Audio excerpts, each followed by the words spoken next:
Hello दोस्तों, मैं आराधना कुमारी आप लोगों के लिए आज बीएड सेकेंड ईयर का हिंदी का शिक्षा शास्त्र लेकर आई हूँ, जिसे हम पेडागोगी ऑफ हिंदी भी कहते हैं।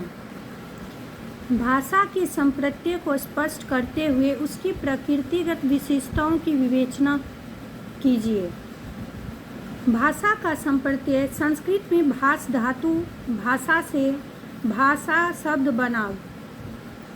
भाष का अर्थ है बोलना। वैसे तो पशु पक्षी आदि सभी ध्वनि संकेतों का प्रयोग करते हैं और खतरा, प्रेम, विरोध आदि जैसी स्थितियों या भावों को इन्हीं ध्वनि संकेतों की सहायता से अभिव्यक्त करते हैं। इसे पशु पक्षियों भाषा कहा जाता है। परंतु जब हम मानव समाज के संदर्भ में भाषा शब्द का प्रयोग करते हैं तो भाषा शब्द की व्युत्पत्ति, अर्थ आदि की परिधि कुछ संकुचित हो जाती है। मानव समाज में भी भावों आदि के आदान प्रदान के लिए मनुष्य 3 प्रकार के संकेतों का प्रयोग करते हैं। पहला स्पर्श संकेत, दूसरा दृष्टि या दृश्य संकेत, तीसरा ध्वनि संकेत। उदाहरण के लिए चोर अंधकार में अपने साथी का हाथ दबाकर वहीं रुकने या आगे बढ़ने का भाव प्रकट करते हैं, तब यह स्पर्श संकेत कहलाता है। इसी प्रकार क्रिकेट मैच के दौरान टीम का कप्तान हाथ हिलाकर किसी साथी खिलाड़ी को स्थान बदलने का विचार प्रकट करता है, तब यह दृश्य या दृष्टि संकेत कहलाता है। समान परिस्थितियों में मनुष्य अपने मुख के सार्थक ध्वनियाँ निकालकर अपने भावों विचारों को प्रकट करता है। उदाहरण के लिए हम दुकानदार को वस्तु का नाम, भार आदि बताकर वांछित वस्तुएं खरीदते हैं। मानव समाज के अधिकांश कार्य इन्हीं ध्वनि संकेतों की सहायता से पूरे किए जा सकते हैं। अतः भाषा से हमारा अभिप्राय मानव जाति की भाषा से है, जिसमें सार्थक ध्वनियों का प्रयोग होता है। भाषा की परिभाषा। अब हम लोग भाषा की परिभाषा को ध्यानपूर्वक देखेंगे।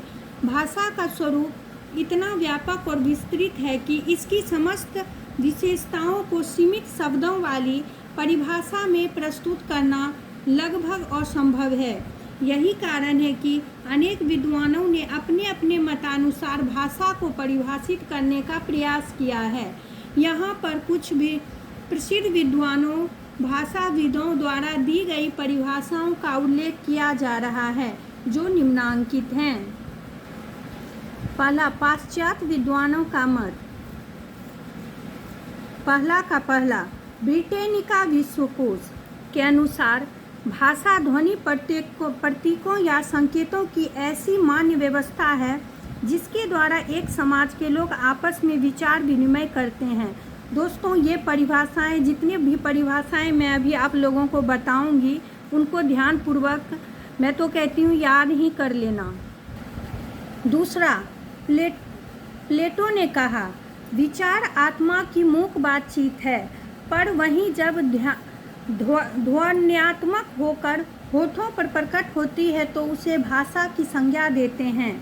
तीसरा, ब्लॉक और ट्रेगर के अनुसार भाषा मानव मुखोच्चरित यादृच्छिक ध्वनि प्रतीकों की यह व्यवस्था है जिसके माध्यम से एक समुदाय के सदस्य परस्पर विचार विनिमय करते हैं। चौथा, हेनरी स्वीट, जिन व्यक्त ध्वनियों द्वारा विचारों की अभिव्यक्ति होती है उसे भाषा कहते हैं। एच गार्डनर के अनुसार विचारों की अभिव्यक्ति के लिए जिन व्यक्त एवं स्पष्ट ध्वनियाँ संकेतों का व्यवहार किया जाता है उन्हें समूह को भाषा कहते हैं।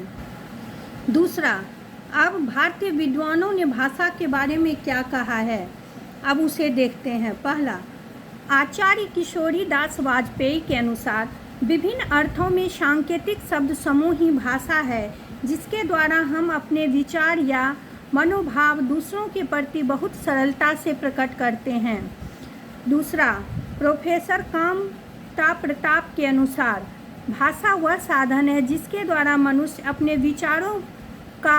विचारों पर भली भांति प्रकट कर सकता है तथा दूसरों के विचार स्पष्टतः समझा सकता है। तीसरा, डॉक्टर श्याम सुंदर दास के अनुसार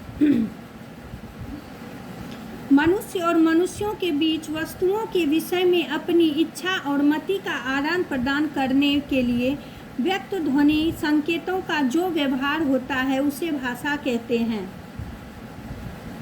चौथा, डॉक्टर बाबू सक्सेना। डॉक्टर बाबूराम सक्सेना के अनुसार जिन ध्वनि चिन्हों द्वारा मनुष्य परस्पर विचार विनिमय करते हैं उसे भाषा कहते हैं।